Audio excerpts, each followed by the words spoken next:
No, they're defending Blower. They're defending spear, they're defending BYOB or whatever the hell it's called, but they're not defending what that guy is saying because they can. The same kinetic chain that it takes to go from quarter extremity to fire a wall ball is the exact same kinetic chain that I can use to fire a palm strike.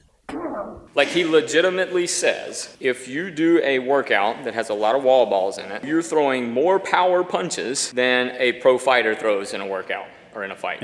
You have now thrown more power punches than some pro boxers throw in fights. Correct. There's literally nothing about that movement that looks like a punch. Literally nothing. My shoulders stay in the same line, I engage my core, my legs, and I drive off the inside of my big toes here. Wall ball, my feet are in the same line, my hips and shoulders don't rotate at all, everything is going that way, and I'm squatting to get power. A punch has power from both torque and drive. So yes, there's a drive component of it, but the vector of force is not the same as throwing a punch. I'm gonna torque behind a punch, and I'm gonna drive by pushing off of my back foot. Not saying that like CrossFit's not gonna make you stronger and make you a better athlete, to make you a better fighter, but to make that direct correlation is just, it's just dishonest. The exact same kinetic chain, and I would argue probably more violent and explosive than some fighters throw. Yeah, because they try to retrofit the functionality of actual combative moves with exercises and make a false correlation. Right.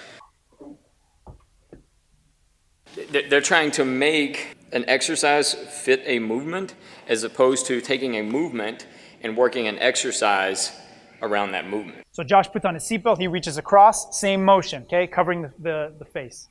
Horizontal elbows in a fight. I think there's a value to being able to use language to speak what other people already know, but past that point, it's just not true. Because I got to train with Coach Greg Glassman, the founder of CrossFit. And the original CrossFit was do CrossFit and then go do a sport in order to apply the, right. They don't do that anymore. Get strong, get fit, yeah. And then apply those attributes to whatever you're doing.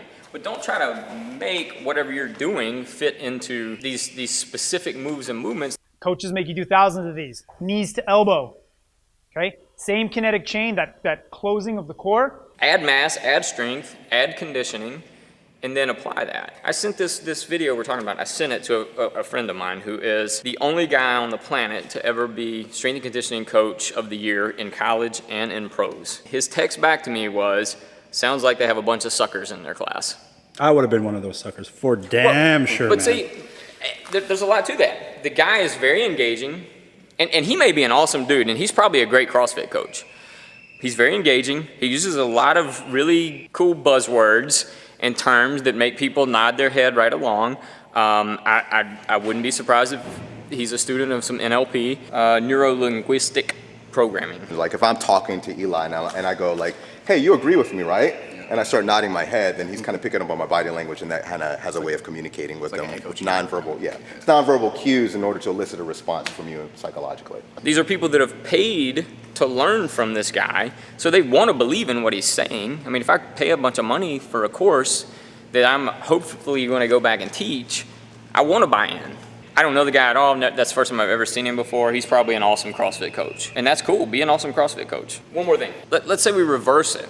I don't know anything about Olympic lifting, nothing other than some videos that I've seen. Well, what if I go and I try to teach a front clean or something, and I say, oh, it's just like throwing vertical elbows, it's just like throwing these up elbows, and now all of a sudden I'm teaching people to sling around weight based on their knowledge of that upward elbow. Well, that would be intellectually dishonest, and people would be getting fucking hurt. I'm gonna use a punch to demonstrate a wall ball. Like, well, yeah, you stand in a fight stance and you twist and turn. Right. It's just like a squat to a push overhead. Like no one would ever believe it the other way around, right. So why would it work the other way? Exactly. I have no problem with them trying to diversify. It's a business. But when you're taking something that's serious like what we do, then you have to take it seriously. Don't try to make it fit with what you're already doing if it doesn't fit with what you're already doing. When you get Pat Miletich commenting on a CrossFit video, because people aren't defending the video. They're defending Blower, they're defending the spear or whatever. I'm not talking about any of that. I don't care about any of that. I'm talking about this very specific 2 or 3 minutes of information that's just wrong.